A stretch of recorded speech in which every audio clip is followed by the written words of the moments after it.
Beaucoup d'Africains et Maghrébins pensent que le Sahara serait un désert naturel mais ne soupçonnent pas les hommes d'avoir créé ce désert par une surexploitation des forêts ou des guerres.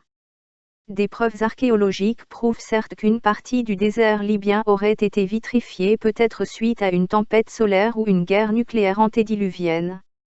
Donc certes le désert du Sahara devait exister il y a 500 ans mais il était bien plus petit et plus verdoyant parcouru de lacs et de fleuves.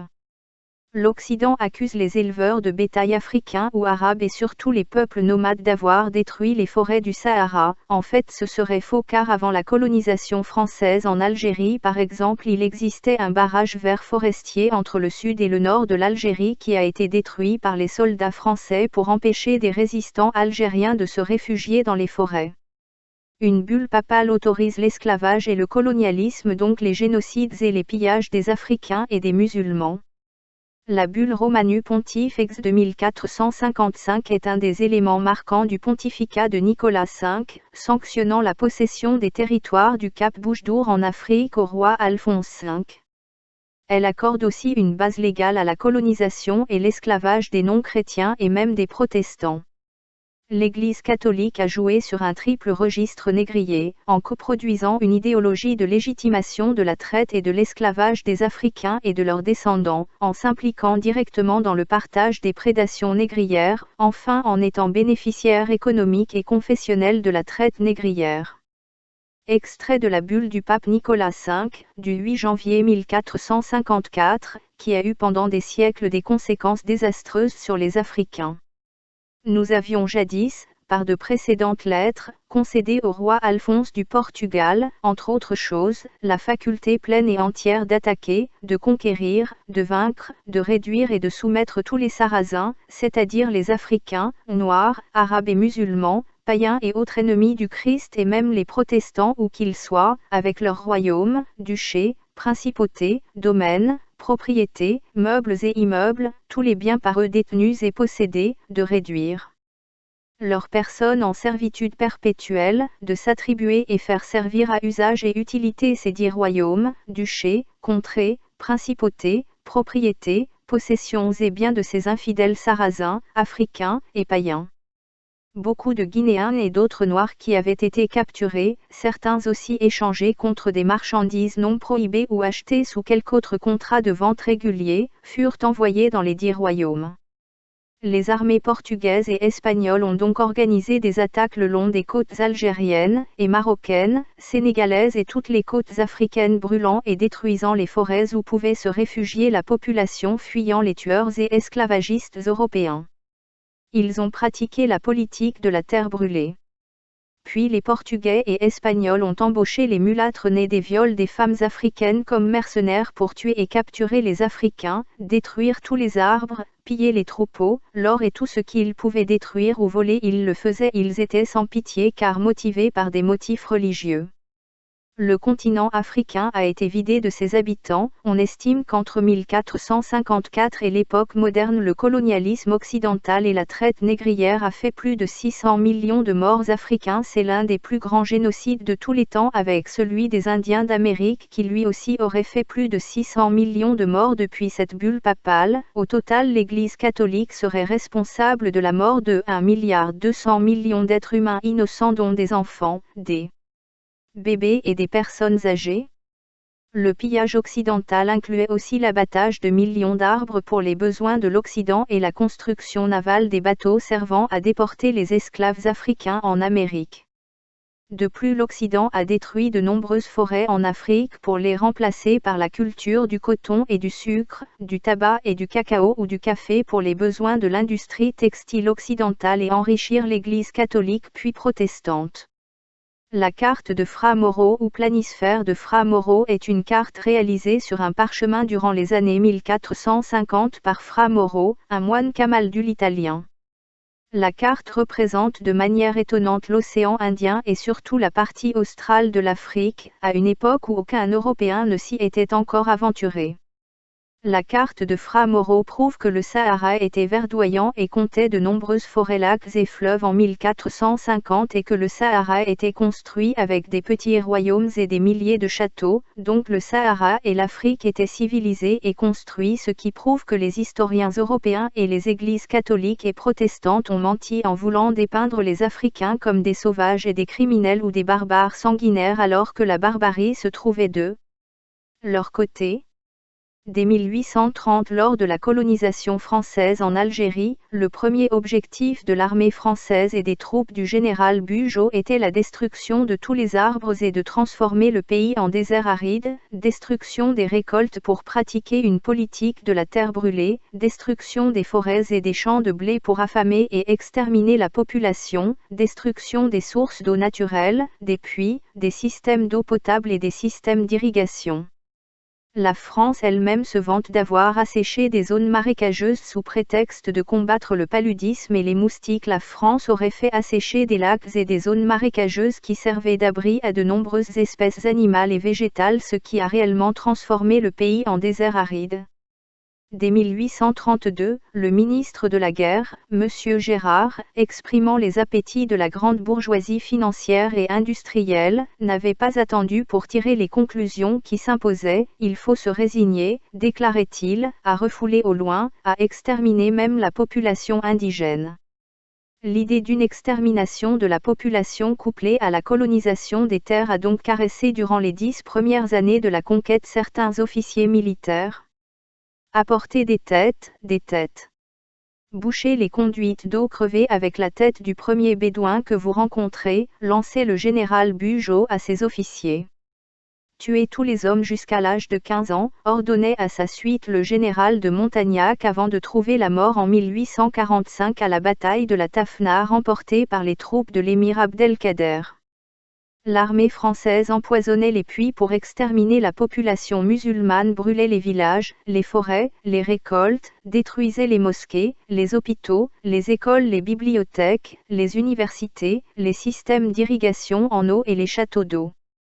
Des milliers de soldats français sont alors morts de faim et de soif ou empoisonnés du fait même de leur politique de la terre brûlée. Les histoires individuelles ou collectives des Algériens, des villes et des villages d'Algérie ne cessent de révéler l'étendue de la barbarie de l'empire colonial français en Algérie, durant un siècle, dont ses effets perdurent, à l'exemple des conséquences de ses expériences nucléaires à Regan, causant à ce jour des maladies et des malformations chez les nouveau-nés.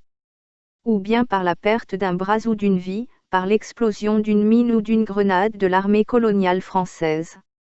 Les bienfaits de la colonisation, comme le rappellent souvent les nostalgiques de l'Algérie française, qu'ils soient de la gauche ou de la droite française, sont aussi, faut-il le leur rappeler, des enfants, des vieux, des femmes et des hommes murés dans des grottes par décision des autorités coloniales pour être ensuite assassinés, sans état d'âme, en les enfumant, car l'empire colonial les considérait des sous-humains, même après la proclamation à Paris, de la Déclaration des droits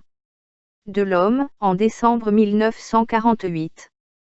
De la systématisation des razzias, par le général Lamoricière, au début de la colonisation à la mise en place d'une politique de la terre brûlée, par le maréchal Bugeaud, l'histoire de l'humanité condamne sans ambiguïté le colonialisme en général, et en particulier l'empire colonial de la France en Algérie, car il était des plus horribles, une colonisation de peuplement, et donc l'extermination du peuple algérien par tous les moyens et sur tous les fronts de la vie socio-économique et politico-culturelle.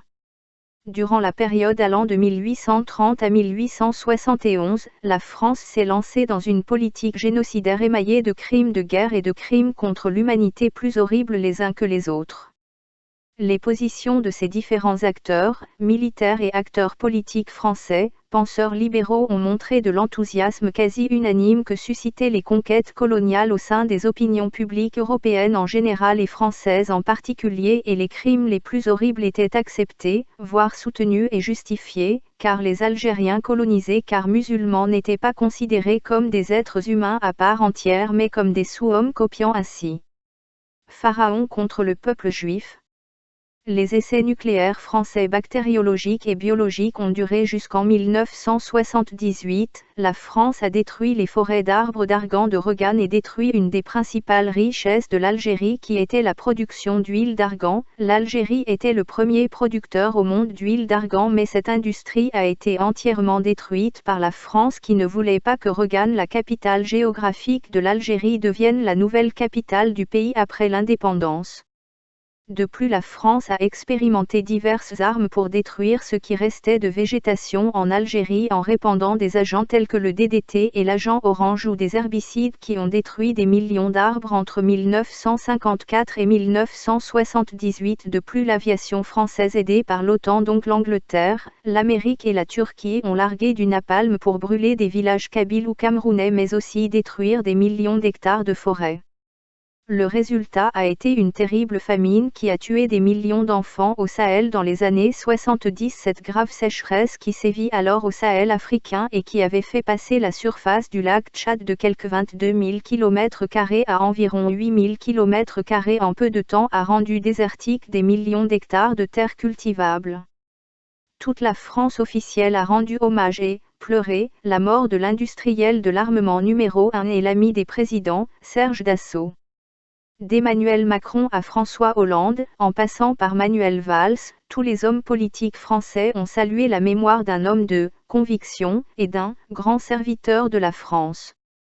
Or, un bref rappel du parcours de cet homme et du groupe d'aéronautique dont il a hérité suffit pour situer le rôle qu'ils ont joué dans les nombreuses guerres dévastatrices menées par l'armée coloniale française et les destructions. La présence des fameux avions blocs, entre autres engins de la mort fabriqués par Dassault, durant la guerre d'Algérie en est un exemple édifiant. Il faut savoir que la famille Dassault s'appelait Bloch avant de changer son nom à partir de 1946. Aussi est-il utile de rappeler que ces engins sortis des usines Dassault ont tué des milliers d'Algériens durant les événements du 8 mai 1945, avec le bombardement continu des douars et Mechta dans l'Est algérien.